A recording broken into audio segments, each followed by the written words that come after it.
ఈ ఉత్తరాలు చూడండి.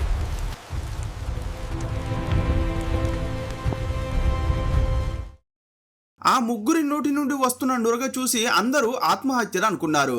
కానీ ఇన్వెస్టిగేషన్ చేస్తున్న పోలీసులకు 4 వింతైన క్లూస్ దొరికాయి.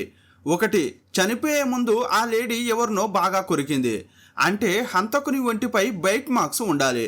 రెండోది, సీక్రెట్ లెటర్స్, అందులో వారిని ఖతం చేయమని రాసి ఉంది. అవి ఎవరు రాశారు? మూడోది, ఆ ఇంట్లో దొరికిన మంత్రతంత్రాల ఆనవాళ్ళు. క్షుద్ర పూజలకి ఆ మరణాలకి సంబంధం ఏంటి? నాలుగోది, ఒక పిల్లి శవం. పిల్లి చావుకి ఈ ముగ్గురి హత్యలకు ఉన్న లింక్ ఏంటి? కేరళ క్రైమ్ హిస్టరీలోనే సంక్లిష్టమైన కేసు ఇది. ఆ రోజు 1980 జూన్ 23 రాత్రి 9:30. భారీగా పడిన వర్షం తగ్గిపోయి చిన్నగా చినుకులు పడుతున్నాయి. ఆ వర్షంలో టోమీ అనే వ్యక్తి తన కారును ఆపి వేగంగా ఇంట్లోకి పరిగెత్తాడు. ఇంటి ప్రధాన తలుపులు అప్పటికే తెరిచి ఉన్నాయి. లోపలికి వెళ్తూనే టోమీ గట్టిగా అరిచాడు. అతని భార్య పేరు మెర్లిన్. ఏయ్ మెర్లిన్, ఏంటి తలుపులు ఇలా తెరిచిపెట్టావు అంటూనే హాల్ నుండి డైనింగ్ హాల్ వైపు వెళ్ళాడు. సాధారణంగా ఆ సమయంలో మెర్లిన్ అక్కడే ఉంటుంది. కానీ అక్కడకు వెళ్ళిన టోమీ కళ్ళు ఒక్కసారిగా పెద్దవయ్యాయి. కాసేపట్లోనే ఏడవడం మొదలుపెట్టాడు. ఎందుకంటే అక్కడ మెర్లిన్ కింద పడి ఉంది. ఆమె నోటి నుండి నురగ వస్తోంది. అతను దగ్గరకు వెళ్ళి ఎంత పిలిచినా ఆమెలో చలనం లేదు. అతను వెంటనే బెడ్రూమ్లోకి పరిగెత్తాడు. అక్కడ అతని 2 పిల్లలు కూడా నిర్జీవంగా పడి ఉన్నారు. వారి నోటి నుండి కూడా నురగ కారింది. టోమీ వారిని కదిలించి చూశాడు, కానీ ఉలుకు లేదు, పలుకు లేదు. భయంతో బయటకు పరుగొత్తుకొచ్చిన టోమీ గట్టిగా కేకలు వేశాడు. చుట్టుపక్కల వారు అక్కడికి చేరుకున్నారు. వారంతా కలిసి నోటి నుంచి నురగ కారుతున్న ముగ్గురిని టోమీ కారులోకి ఎక్కించారు. వేగంగా ఆలువాలోని ప్రభుత్వ ఆసుపత్రికి ఆ కారు వెళ్ళింది. ఆసుపత్రికి చేరుకోగానే డాక్టర్లు ఆ ముగ్గురిని పరీక్షించారు. పల్సు చూసిన డాక్టర్లు ఈ ముగ్గురు చనిపోయారు, వీరు మరణించి కొన్ని గంటలవుతోందని చెప్పారు. ఈలోపు టోమీ ఇంటి వద్ద ఉన్నవారు పోలీసులకు సమాచారం అందించారు. టోమీ ఆలువాలో ఒక ప్రముఖ కుటుంబానికి చెందిన వ్యక్తి. టోమీ మరియు అతని సోదరులు కలిపి ఆలువాలో రాణి సిల్క్ హౌస్ అనే పెద్ద బట్టల దుకాణాన్ని నడుపుతున్నారు. అంతేకాకుండా వారికి మహారాణి టెక్స్టైల్స్ మరియు రాణి అంబ్రెల్లా మార్ట్ అనే మరికొన్ని సంస్థలు కూడా ఉన్నాయి. ఇంతటి ప్రముఖ వ్యాపారి భార్య, 2 పిల్లలు ఎలా చనిపోయారు అనే ప్రశ్న అందరినీ వేధించసాగింది. వారి నోటి నుండి నురగ రావడాన్ని చూసిన జనం వారు విషం తాగి ఆత్మహత్య చేసుకుని ఉంటారని అనుకున్నారు. ఆ వార్త పోలీసులకు కూడా చేరింది. పోలీసులు ఆసుపత్రికి వెళ్ళేసరికి టోమీ ఏడుస్తూ కుప్పకూలిపోయి ఉన్నాడు. చుట్టుపక్కల వారు, స్నేహితులు అతన్ని ఓదారుస్తున్నారు. ఆసుపత్రికి వచ్చిన పోలీసులను డాక్టర్లు పక్కకు పిలిచారు. వారికి కొన్ని ముఖ్యమైన విషయాలు చెప్పారు. సార్, మేం పరీక్షించగా వారు విషం తాగి చనిపోయారని కన్ఫర్మ్ అయింది. కానీ వారు తామంతట తామే విషం తాగినట్లు అనిపించలేదు. ఎవరో కావాలనే వారి నోట్లోకి బలవంతంగా విషం పోశారు. వారి ముఖాలపై చేతులతో బలంగా నొక్కిన గుర్తులు కూడా కనిపిస్తున్నాయి. సాధారణంగా ఆత్మహత్య చేసుకునే వారి ముఖాలపై ఇలాంటి గుర్తులు ఉండవు. ఒకవేళ మెర్లిన్ తన పిల్లలకు విషం ఇచ్చి తర్వాత తను తాగి ఉంటుందని అనుకోవడానికి కూడా వీల్లేదు.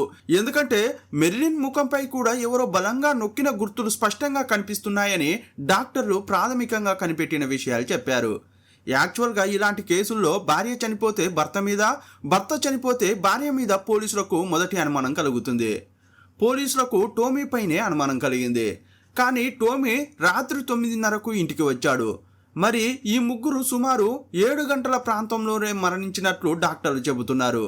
మొత్తంగా ఇవి ఆత్మహత్యలు కాదు, హత్యలు అని నమ్మిన పోలీసులు హంతకులను ఎలాగైనా పట్టుకోవాలనే ఉద్దేశంతో ఇన్వెస్టిగేషన్ మొదలుపెట్టారు.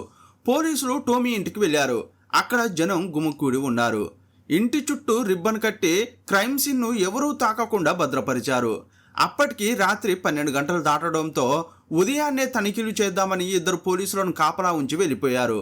ఈలోపు ఆ ఊరంతా ఇవి హత్యలు అనే వార్త పాకిపోయింది. 8 ఏళ్ల సోనా, 5 ఏళ్ల రానా అనే పసిపిల్లలను కూడా చంపేంత పగ ఎవరికి ఉంటుంది? ఇదంతా ఒక్కరే చేశారా, ముఠా చేసిందా అనే చర్చలు మొదలయ్యాయి. మరుసటి రోజు ఉదయం 10 గంటలకు ఫోరెన్సిక్ టీంతో పాటు డాగ్ స్క్వాడ్ టోమీ ఇంటికి వచ్చింది. శిక్షణ పొందిన కుక్క లోపలికి వెళ్ళి అంతా వాసన చూసి బయట గేటు వరకు పరిగెత్తింది. కానీ ఆ తర్వాత ముందుకు వెళ్ళలేకపోయింది. కారణం ఏంటంటే ఆ రాత్రి కురిసిన భారీ వర్షం వల్ల వాసన అంతా పోయింది. అందువల్ల డాగ్ స్క్వాడ్ వల్ల ఉపయోగం లేకుండా పోయింది. ఫోరెన్సిక్ నిపుణులు లోపల తనిఖీలు మొదలుపెట్టారు. జనం చెప్పిన వివరాల ప్రకారం మెర్లిన్ మరియు పిల్లలు పడి ఉన్న చోట పోలీసులు మార్కింగ్ గీశారు. వారు చనిపోయిన చోట నురుగ ఇంకా ఉంది. మరోవైపు ఆసుపత్రిలో మృతదేహాలకు పోస్టుమార్టం జరుగుతోంది. పోస్టుమార్టం చేస్తున్న డాక్టర్లు అక్కడే ఉన్న పోలీసులకు కొన్ని విషయాలు వివరించారు. ముఖ్యంగా మెర్లిన్ శరీరం నుండి పోలీసులకు ఉపయోగపడే కొన్ని కీలక విషయాలు తెలిసాయి. మెర్లిన్ పళ్లకు రక్తపు మరకలు ఉన్నాయి. అంటే చనిపోయే ముందు ఆమె ఎవరినో బలంగా కొరికిందని డాక్టర్లు చెప్పారు. ఆమె తన ప్రాణాలను కాపాడుకోవడానికి గట్టిగా ప్రయత్నించిందని, ఒక్కసారి కాదు పలుమార్లు కొరికినట్లు ఆ గుర్తుల ద్వారా గుర్తించారు. ముఖ్యమైన విషయం ఏంటంటే వారి ముగ్గురి నోళ్లు బలవంతంగా తెరిచి లోపలకు విషం పోసారని డాక్టర్లు చెప్పారు. ఆ విషం సైనైడ్ అయ్యే అవకాశం ఉందని కూడా వారు అనుమానించారు. ఎందుకంటే ఆ విషం శరీరంలోకి వెళ్ళగానే చాలా వేగంగా పనిచేసింది. అందుకే డెడ్ బాడీలు అంత త్వరగా నీలం రంగులోకి మారిపోయాయి. అది సైనైడ్ అవునా కాదా అనేది కెమికల్ రిపోర్టు వస్తే గాని చెప్పలేమని అన్నారు. వెంటనే పోలీసులు టోమీ బంధువులు, స్నేహితులు, పొరుగువారు, వ్యాపార సంబంధాలు ఉన్నవారి వివరాలు సేకరించడం మొదలుపెట్టారు. వారిలో ఎవరో ఒకరు ఈ ఘాతకానికి ఒడిగట్టి ఉంటారని అనుకున్నారు. జూన్ 24 సాయంత్రానికి టోమీకి సంబంధించిన చాలా మంది పేర్లు, అడ్రస్లు, వారితో టోమీకి ఉన్న సంబంధాల జాబితాను పోలీసులు సిద్ధం చేశారు. వారందరినీ విచారిస్తే నిందితుడు ఎవరో తెలుస్తుంది. అంతేకాదు ఈ హత్య ఎందుకు జరిగిందనేది కారణం కూడా తెలియాలి. జూన్ 25న మెర్లిన్ మరియు ఇద్దరు పిల్లల అంత్యక్రియలు చర్చిలో జరిగాయి. అంత్యక్రియలకు వచ్చిన వారిని పోలీసులు మఫ్టీలో గమనించారు. ఎందుకంటే హంతకుడు మరణించిన వారిని చూడడానికి తప్పకుండా వస్తారు. ఆ సమయంలో వారి ముఖాల్లో చిన్న సంతోషం కనిపిస్తుంది. అందుకే ఎవరిదైనా ప్రవర్తన వింతగా ఉంటే పట్టుకోవాలని పోలీసులు మాటు వేశారు. అంత్యక్రియలు ముగిశాక పోలీసులు టోమీని పక్కకు పిలిచి మాట్లాడారు. టోమీ, నీ భార్య పిల్లలను ఎవరో చంపారు. వారిని పట్టుకోవాలంటే నీ సాయం కావాలి. ఇంట్లో ఏవైనా వస్తువులు లేదా నగలు మిస్ అయ్యాయా? ఒక్కసారి చూసి చెప్పు అని అడిగారు. టోమీ లోపలికి వెళ్ళి అల్మారాలో వెతికాడు. మెర్లిన్కు ఎంతో ఇష్టమైన ఒక గొలుసు మాత్రం కనిపించడం లేదని గమనించాడు. పెళ్లిళ్లకు, ఫంక్షన్లకు వెళ్ళినప్పుడు ఆమె అది రెగ్యులర్గా వేసుకునేది. అదే కనిపించట్లేదని చెప్పాడు. అప్పుడు పోలీసులకు ఒక సందేహం కలిగింది. సాధారణంగా దొంగలు వస్తే అక్కడున్న నగలన్నీ ఎత్తుకెళ్తారు. కానీ కేవలం ఒకే ఒక్క గొలుసు మాత్రమే ఎందుకు తీసుకెళ్తారు? అంటే ఇది దొంగతనంలా కనిపించాలని చేసిన ప్రయత్నంలా వారికి అనిపించింది. ఈ హత్య ద్వారా తనపై అనుమానం రాకుండా ఉండేందుకు హంతకుడు ఇలా చేసి ఉంటాడని పోలీసులు భావించారు. ఆ తర్వాత టోమీని శత్రువుల గురించి అడిగారు. వ్యాపారంలో చిన్న చిన్న మనస్పర్ధలు ఉంటాయి తప్ప నా కుటుంబాన్ని చంపేంత శత్రువులు నాకు ఎవరూ లేరని చెప్పాడు. ఆ తర్వాత పోలీసులు ఆ చుట్టుపక్కల వారిని విచారించారు. జూన్ 23వ తేదీ సాయంత్రం 7 నుంచి 9 గంటల మధ్య ఎవరైనా అటుగా వెళ్ళారా అని అడిగారు. అప్పుడు ఒక ముఖ్యమైన విషయం తెలిసింది. ఒక వ్యక్తి ఏం చెప్పాడంటే, సార్ 6:30 దాటాక అమ్మిని అనే ఆవిడ అటుగా వెళ్ళడం నేను చూశాను. ఎక్కడికి వెళ్తున్నారని అడిగితే ఆసుపత్రికి అని చెప్పింది. యాక్చువల్గా ఈ అమ్మిని ఎవరంటే టోమీ సోదరుడైన ఫ్రాన్సిస్ భార్య. ఫ్రాన్సిస్ కొన్నేళ్ల క్రితమే చనిపోయాడు. ఇది ఒక క్లూగా పోలీసులు నోట్ చేసుకున్నారు. ఆ తర్వాత టోమీ ఇంటికి ఎదురుగా ఉన్న వ్యక్తి ఇంటికి వెళ్ళి విచారిస్తే ఆయన మరో ముఖ్యమైన విషయం చెప్పాడు. సార్, రాత్రి 8 గంటల సమయంలో వర్షంలో ఒక వ్యక్తి గొడుగు లేకుండా తడుస్తూ వెళ్ళడం చూశాను. ఇతను వర్షంలో తడుస్తూ ఎందుకు వెళ్తున్నాడని నాకు అనిపించింది. కానీ ఆ వ్యక్తి ఎవరో నాకు తెలియదు. కాకపోతే అతను ఒక మగ వ్యక్తి అని మాత్రం చెప్పగలను అన్నాడు. పోలీసులకు ఇప్పుడు 2 విషయాలు తెలిసాయి. ఒకటి, రాత్రి 8 గంటల సమయంలో వర్షంలో తడుస్తూ వెళ్ళిన ఒక పురుషుడు. 2, 7 గంటల సమయంలో అటుగా వెళ్ళిన అమ్మిని. పోలీసులు వెంటనే అమ్మినిని ఎంక్వైరీ కోసం పిలిచారు. ఆమె ఏం చెప్పిందంటే, సార్, ఆ రోజు సాయంత్రం ఇంటి నుండి బయలుదేరి నేను ఆసుపత్రికి వెళ్ళాను అని అంది. అది నిజమేనని పోలీసులు నిర్ధారించుకుని ఆమెను అనుమానితుల జాబితా నుండి తొలగించారు. ఇప్పుడు పోలీసుల ముందున్న ఏకైక ప్రశ్న, వర్షంలో గొడుగు లేకుండా వెళ్ళిన ఆ వ్యక్తి ఎవరు? ఆ వ్యక్తికి ఈ హత్యలతో ఏదైనా సంబంధం ఉందా అని పోలీసులు ఆలోచించారు. ఇలా ఈ కేసులో ఎన్నో ప్రశ్నలు, ఎన్నో మలుపులు ఎదురయ్యాయి. వెరసి నమ్మలేని నిజాలు బయటపడ్డాయి. ఆ కేసేంటి, ఆ వివరాలేంటో ఈ వీడియోలో చూద్దాం. మీరు చూస్తున్నది తెలుగు మిస్టరీ. నేను మీ ప్రభాకర్.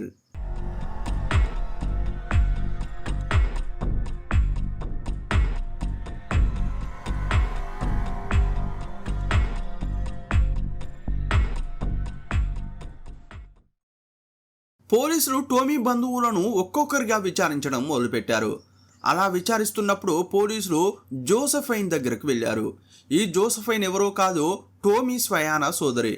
ఆమె పోలీసులతో మాట్లాడుతూ కొన్ని కీలకమైన విషయాలు చెప్పింది. చనిపోయిన మెర్లిన్ గత కొన్ని రోజులుగా ఏదో తెలియని టెన్షన్లో ఉండేదని ఆమె చెప్పింది. ఆ టెన్షన్కు కారణం ఏంటని పోలీసులు అడిగారు. జోసెఫైన్ ఏం చెప్పిందంటే, ఈ అమ్మిని తరచుగా మెర్లిన్తో గొడవపడేది. దానికి కారణం ఏంటంటే, మా నాన్న మొదలుపెట్టిన వ్యాపారాన్ని ఇప్పుడు టోమీ చూసుకుంటున్నాడు. కాకపోతే వ్యాపారంలో వచ్చే లాభాన్ని ఫ్రాన్సిస్ చనిపోయాక ప్రతి నెల అమ్మినికి ఇచ్చేవాడు. కానీ ఆ డబ్బు సరిపోవడం లేదని అమ్మిని తరచూ మెర్లిన్ దగ్గరకు వెళ్ళి గొడవపడేది. అది నా కళ్ళారా నేను చూశాను అని ఆమె చెప్పింది. నేను జూన్ 10వ తేదీన కూడా మెర్లిన్ను కలవడానికి వచ్చాను. అప్పుడు అమ్మిని అక్కడికి వచ్చింది. ఆ సమయంలో ఆమెతో పాటు ఒక వ్యక్తి ఉన్నాడు. కానీ ఆ వ్యక్తి ఎవరో నాకు తెలియదు. సార్, ఒకటి మాత్రం ఖచ్చితంగా చెప్పగలను, వారు ఏదో ప్లాన్తోనే ఆ ఇంటికి వచ్చినట్లు నాకు అనిపించింది. ఎందుకంటే వాళ్ళు నన్ను చూడగానే చాలా కంగారు పడ్డారని జోసెఫైన్ చెప్పింది. జోసెఫైన్ మాటలను బట్టి ఈ హత్యలను అమ్మిని చేసి ఉంటుందనే అనుమానం ఆమెకు ఉందని పోలీసులకు అర్థమైంది. అయితే జోసెఫైన్ కావాలనే దర్యాప్తును తప్పుదోవ పట్టిస్తుందా అని కూడా పోలీసులు అనుమానించారు. ఏదేమైనా అమ్మిని గురించి టోమీని అడిగి తెలుసుకోవాలని నిర్ణయించుకున్నారు. టోమీని పిలిచి అమ్మినికి మెర్లిన్కు మధ్య ఏమైనా గొడవలు ఉన్నాయా అని అడిగారు. అప్పుడు టోమీ ఏం చెప్పాడంటే, సార్, కొన్నాళ్ల క్రితం ఒక సంఘటన జరిగింది. అమ్మినికి ఆపరేషన్ జరిగి ఆసుపత్రిలో ఉన్నప్పుడు మెర్లిన్ ఆమెను చూడడానికి వెళ్ళింది. అప్పుడు ఆ గదిలో అమ్మినితో పాటు కార్తికేయన్ అనే వ్యక్తి ఉన్నాడు. అతను టెలిఫోన్ డిపార్ట్మెంట్లో లైన్మెన్గా పనిచేస్తాడు. అమ్మిని ఇంటి కాంపౌండ్లోనే అతను ఉంటాడు. మెర్లిన్ ఆసుపత్రికి వెళ్ళగానే అతను సడన్గా అక్కడి నుండి వెళ్ళిపోయాడు. అతను ఇక్కడికి ఎందుకు వచ్చాడని మెర్లిన్ అడిగింది. ఆ మాటలకు అమ్మినికి కోపం వచ్చింది. ఆ విషయంలో వారిద్దరి మధ్య చిన్న గొడవ జరిగింది. ఇంటికి వచ్చాక ఆ విషయం గురించి మెర్లిన్ నాకు పూర్తిగా చెప్పింది అని అన్నాడు. యాక్చువల్గా ఈ కార్తికేయన్ అమ్మిని మధ్య అక్రమ సంబంధం ఉందని చుట్టుపక్కల వారు గుసగుసలాడుకోవడం పోలీసుల చెవిన కూడా పడింది. ఒకవేళ మెర్లిన్ ఆ విషయంపై అమ్మిని నిలదీయడంతో వారిద్దరి మధ్య గొడవ జరిగి ఉంటుందని పోలీసులు అనుకున్నారు. ఏదేమైనా ఈ కార్తికేయన్ అనే వ్యక్తి క్యారెక్టర్ పోలీసులకు ఆసక్తిని కలిగించింది. వర్షంలో తడుస్తూ వెళ్ళిన ఆ వ్యక్తి ఒకవేళ కార్తికేయనేనా అనే అనుమానం కూడా కలిగింది. వెంటనే కార్తికేయన్ను పిలిపించి విచారించారు. కార్తికేయన్, జూన్ 23న నువ్వు ఎక్కడ ఉన్నావు అని పోలీసులు అడిగారు. నేను ఎక్స్చేంజ్లో ఉన్నాను. సాయంత్రం ఇంటికి వచ్చి అక్కడే ఉన్నాను. వర్షం వల్ల బయటకు వెళ్ళలేదు అని కార్తికేయన్ చెప్పాడు. టోమీ భార్య పిల్లలు చనిపోయిన విషయం నీకు ఎలా తెలిసిందని పోలీసులు అడిగారు. నాకు అమ్మిని ఫోన్ చేసి చెప్పింది. ఆ తర్వాత నేను అమ్మిని కలిసి టోమీ ఇంటికి వెళ్ళాం. అప్పటికే డెడ్ బాడీలను ఆసుపత్రికి తీసుకెళ్లారని చెప్పాడు. అప్పుడు పోలీసులు కార్తికేయన్ను పట్టుకుని టోమీ ఇంటి ఎదురుగా ఉన్న సాక్షికి చూపించారు. ఆ రోజు వర్షంలో తడుస్తూ వెళ్ళిన వ్యక్తి ఇతను కాదు అని ఆ సాక్షి చెప్పాడు. దీంతో కార్తికేయన్పై పోలీసులకు అనుమానం కొంచెం తగ్గింది. ఈలోపు ల్యాబ్ నుండి ఒక కీలకమైన సమాచారం అందింది. మెర్లిన్ మరియు పిల్లలు సైనైడ్ వల్ల చనిపోయారని కన్ఫర్మ్ అయింది. ఈ సైనైడ్ను ఎవరు కొన్నారు, అది మెర్లిన్ దగ్గరకు ఎలా చేరింది అనేది ఇప్పుడు పోలీసులు కనిపెట్టాలి. సైనైడ్లను ఎక్కువగా బంగారం పనిచేసే వారు వాడతారని పోలీసులకు తెలుసు. అయితే అందరి స్టేట్మెంట్లను సరిచూస్తున్న పోలీసులకు ఒక విషయం అర్థమైంది. అదేంటంటే అమ్మిని పోలీసులకు ఒక అబద్ధం చెప్పింది. ఆ రోజు సాయంత్రం తాను ఆసుపత్రికి వెళ్ళానని అమ్మిని చెప్పింది. కానీ పోలీసులు ఆసుపత్రిలో విచారించగా ఆమె అక్కడికి వెళ్ళలేదని తేలింది. దీంతో పోలీసులు నేరుగా అమ్మిని ఇంటికి వెళ్ళారు. అమ్మినిని గట్టిగా నిలదీశారు. ఆమె ఏం చెప్పిందంటే, సార్, ఆ రోజు వర్షం వల్ల మధ్యలోనే వెనక్కి తిరిగి వచ్చేశాను అని అంది. కానీ పోలీసులు గొంతు పెంచి, అమ్మిని, నువ్వు అబద్ధం చెబుతున్నావు, మెర్లిన్ను నువ్వే చంపావు, ఆ గొలుసు కూడా నువ్వే తీశావు అని అరిచారు. ఆ మాటలు వినగానే అమ్మిని ముఖం పాలిపోయింది. ఆమె కంగారు పడడం చూసి పోలీసులకు మళ్ళీ ఆమెపై అనుమానం పెరిగింది. కానీ మెర్లిన్ చనిపోయే ముందు హంతకుడిని కొరికిందని డాక్టర్లు చెప్పారు. అందువల్ల అమ్మిని శరీరంపై ఏమైనా ఘాట్లు ఉన్నాయా అని వెతికారు. కానీ ఎక్కడా కొరికిన గుర్తులు లేవు. అలాగే కార్తికేయన్ చేతులపై కూడా చెక్ చేశారు. వారిద్దరి శరీరాలపై ఎలాంటి కొరికిన గుర్తులు లేవు. ఇద్దరి ఇళ్లలో వెతికినా ఆ గొలుసు కానీ సైనైడ్ కానీ దొరకలేదు. కానీ కార్తికేయన్ ఇంట్లో పోలీసులకు ఒక ఉత్తరం దొరికింది. ఆ ఉత్తరంలో ఏముందంటే, కార్తీ, నాకు నీ సాయం కావాలి. ఆ టోమీ నన్ను మోసం చేస్తున్నాడు. నన్ను తీసేసి కొత్త అగ్రిమెంట్ చేసుకున్నాడు. నేను వాడిని వాడి కుటుంబాన్ని ఖతం చేయాలి. ఏదైనా చేతబడి చేస్తేనే నేను అనుకున్నది జరుగుతుంది. నీకు తెలిసిన మంత్రగాళ్ళు ఎవరైనా ఉన్నారా అని అందులో ఉంది. ఆ ఉత్తరం కింద ఎవరి పేరు లేదు. కానీ కార్తీయాన్ని సంబోధించడాన్ని బట్టి కార్తికేయన్కు అత్యంత సన్నిహితులే ఆ లెటర్ రాశారని అర్థమవుతోంది. పోలీసులు ఆ ఉత్తరాన్ని స్వాధీనం చేసుకుని, కార్తీ, ఇది నీకు ఎవరు రాశారు అని అడిగారు. ఆ ప్రశ్న వినగానే కార్తికేయన్ ఏమీ మాట్లాడకుండా తలదించుకుని నిలబడ్డాడు. పోలీసులు పదే పదే అడిగినా అతను నోరు విప్పలేదు. దీంతో పోలీసులకు అనుమానం మరింత పెరిగింది. కార్తికేయన్ ఇంట్లో ఉత్తరం దొరికిన విషయం తెలియగానే అమ్మిని ఇంట్లో ఉన్న పోలీసులు మరోసారి సోదాలు చేశారు. ఆ సమయంలో వారికి ఒక డైరీ దొరికింది. అమ్మినికి ప్రతిరోజు డైరీ రాసే అలవాటు ఉంది. అందులో ఆమె ఇంటి ఖర్చుల వివరాలు రాసుకునేది. అయితే పోలీసుల దృష్టి ఆ చేతిరాతపై పడింది. ఆ డైరీలోని చేతిరాతకు కార్తికేయన్ ఇంట్లో దొరికిన ఉత్తరంలోని చేతిరాతకు చాలా దగ్గరి పోలికలు ఉన్నాయి. జూన్ 27న సాయంత్రం వారిద్దరిని స్టేషన్కు తీసుకెళ్లారు. పోలీసులు వారిని విచారించారు. అప్పుడు కొన్ని ఆసక్తికరమైన విషయాలు బయటపడ్డాయి. టోమీ కుటుంబంపై అమ్మినికి కోపం రావడానికి ఒక బలమైన కారణం ఉంది. ఒకసారి అమ్మిని తన కొడుకు కోసం కోటు కుట్టించడానికి బట్ట కొనాలని టోమీ షాపుకు వెళ్ళింది. స్కూళ్లు తెరిచే ముందు మే నెలలో ఆమె వెళ్ళింది. ఆమెకు ఖరీదైన సిల్క్ బట్ట కావాలని అడిగింది. అప్పుడు టోమీ అందరి ముందు ఆమెను అవమానిస్తూ, అమ్మిని, అంత ఖరీదైన బట్ట నీకెందుకు? ఏదైనా తక్కువ ధర బట్టతో కుట్టించుకోరాదా అని అన్నాడు. కానీ ఆమెకు సిల్క్ బట్టే కావాలని పట్టుబట్టింది. అప్పుడు టోమీ పని వాళ్ళతో ఏం చెప్పాడంటే, ఆ సిల్క్ బట్ట మొత్తం తీసి ఆమెకు ఇచ్చేయండి, కనీసం అప్పటికైనా ఆమె ఆశ తీరుతుందని అరిచాడు. కస్టమర్లు, పనివాళ్ళు అందరి ముందు టోమీ అలా అనేసరికి అమ్మిని చాలా అవమానంగా ఫీల్ అయింది. ఏడుస్తూ షాపు నుండి బయటకు వచ్చేసింది. తనను అందరి ముందు నగ్నంగా నిలబెట్టినంత అవమానం జరిగిందని ఆమె కుమిలిపోయింది.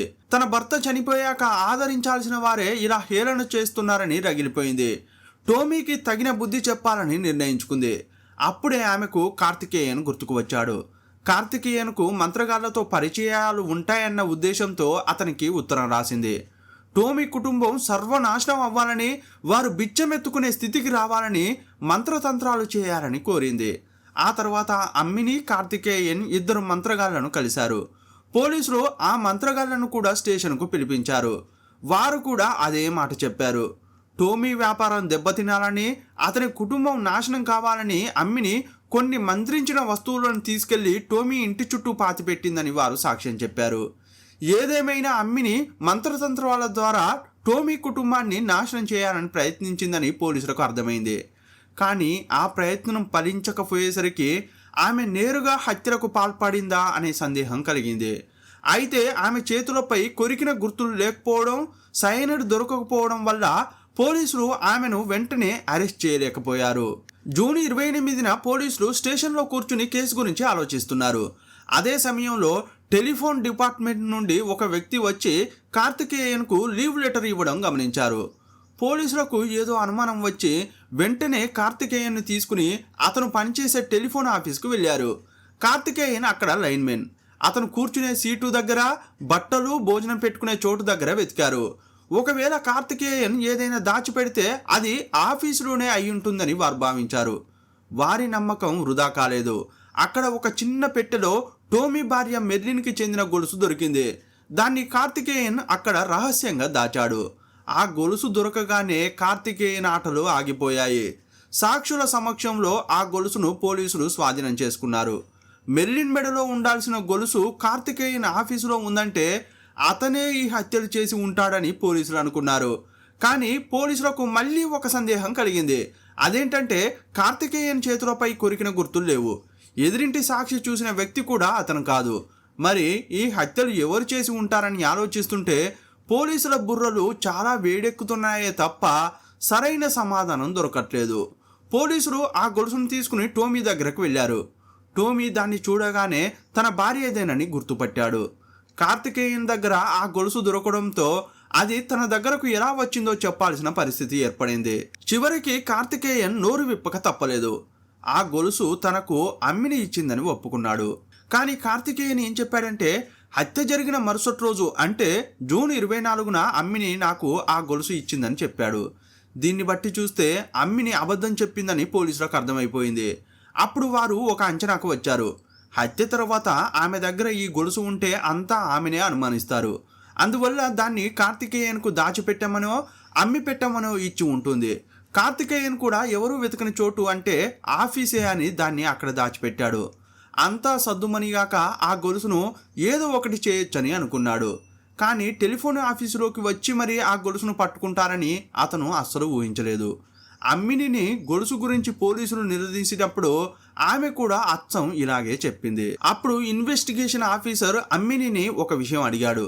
ఏమ్మా, మేము ఇంతకు ముందే నిన్ను అడిగాం కదా, అప్పుడు ఎందుకు ఈ గొలుసు విషయం చెప్పలేదు అని అన్నారు. అమ్మిని ఏం చెప్పిందంటే, సార్, ఆల్రెడీ నాకు మెర్లిన్కు మధ్య గొడవలు ఉన్నాయి. ఈ కేసులో ఎలాగో పోలీసులు నన్ను అనుమానిస్తారని నాకు తెలుసు. పైగా ఆమె గొలుసు నా దగ్గరే ఉందని చెబితే నన్ను అరెస్ట్ చేస్తారనే ఉద్దేశంతో భయపడి ఈ విషయం చెప్పలేదు అంది.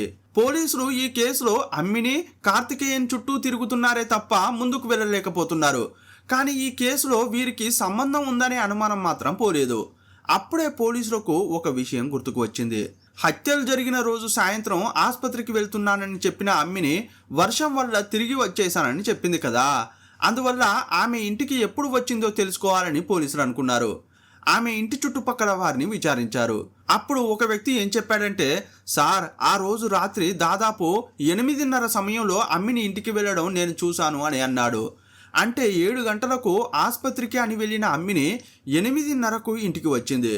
మరి ఆ మధ్యలో ఉన్న 1:30 గంటల సమయం ఆమె ఎక్కడ ఉంది? పోలీసులు ఆమెను ఈ సమయం గురించి పదే పదే అడిగారు. కానీ ఆమె చెప్పే సమాధానాల్లో పొంతన కుదరట్లేదు.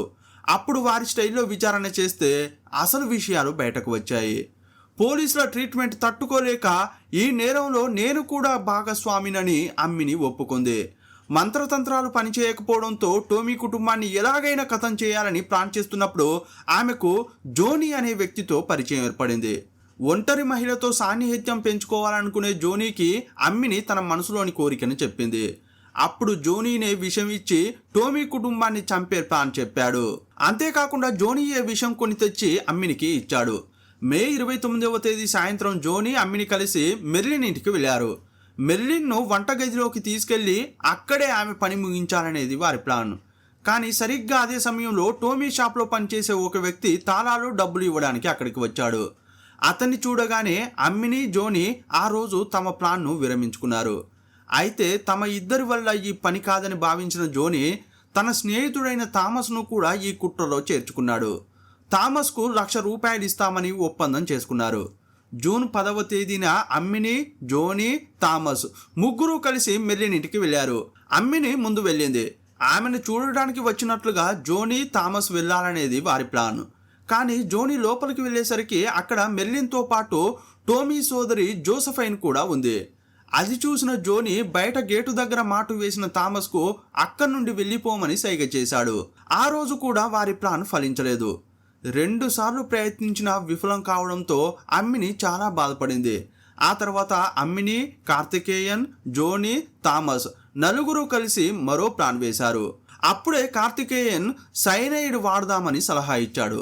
థామస్కు బంగారం పనిచేసే వారితో పరిచయం ఉండడంతో అతను సైనైడ్ తెస్తానని ఒప్పుకున్నాడు. ఆ సైనైడ్ ఎంత వేగంగా పనిచేస్తుందో తెలుసుకోవడానికి జోనీ ఒక పిల్లిని పట్టుకొచ్చాడు.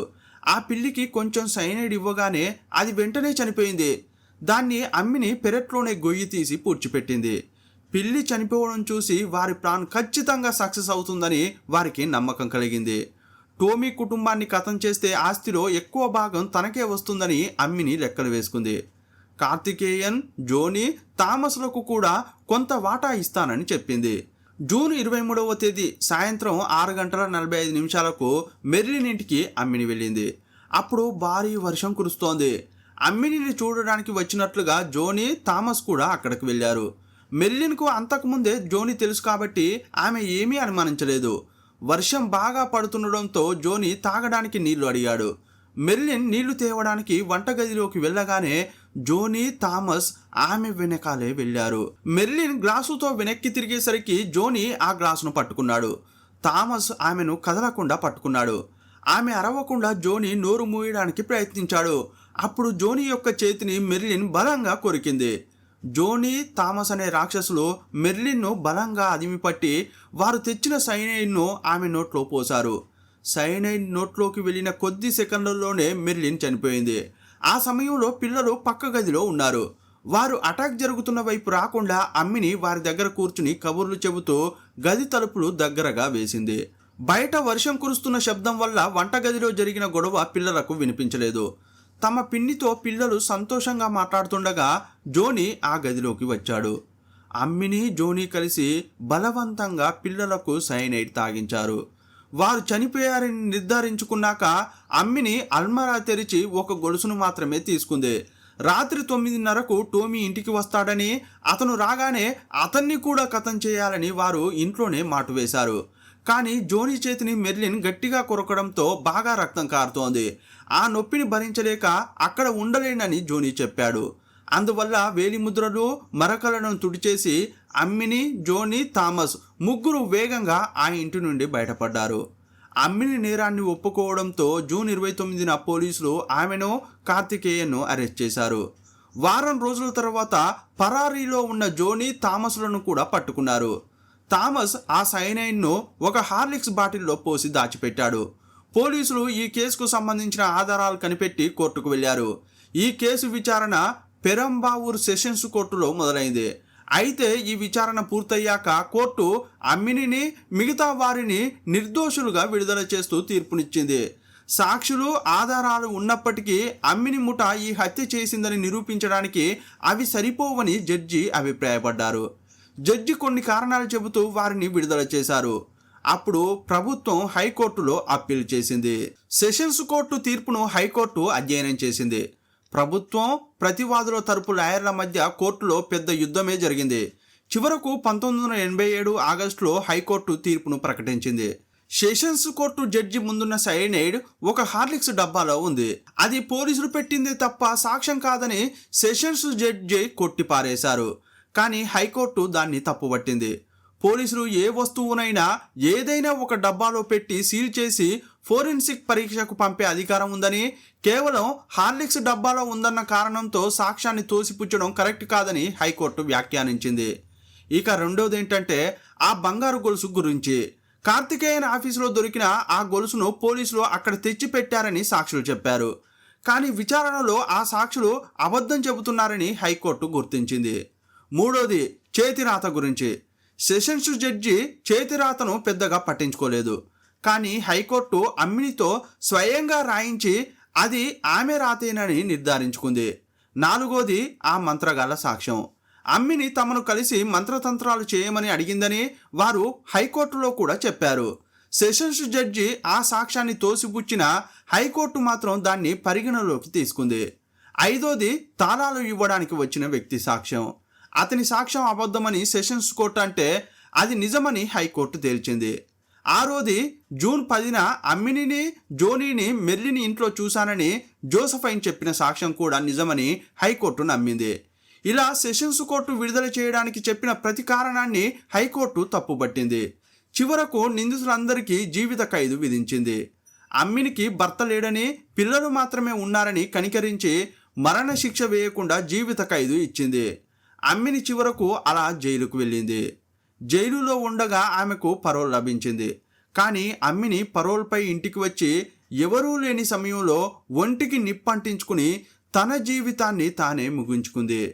ఎన్నో మిస్టరీలతో కూడిన ఈ కేసును పోలీసులు చాలా తెలివిగా ఛేదించారు. తప్పు చేసేవారే కాదు, వారికి సహకరించే వారి జీవితాలు కూడా చిన్నాభిన్నమైపోతాయని ఈ కేసు నిరూపిస్తోంది. మరో కేసుతో మళ్ళీ కలుసుకుందాం. అప్పటి వరకు సెలవు. జై హింద్.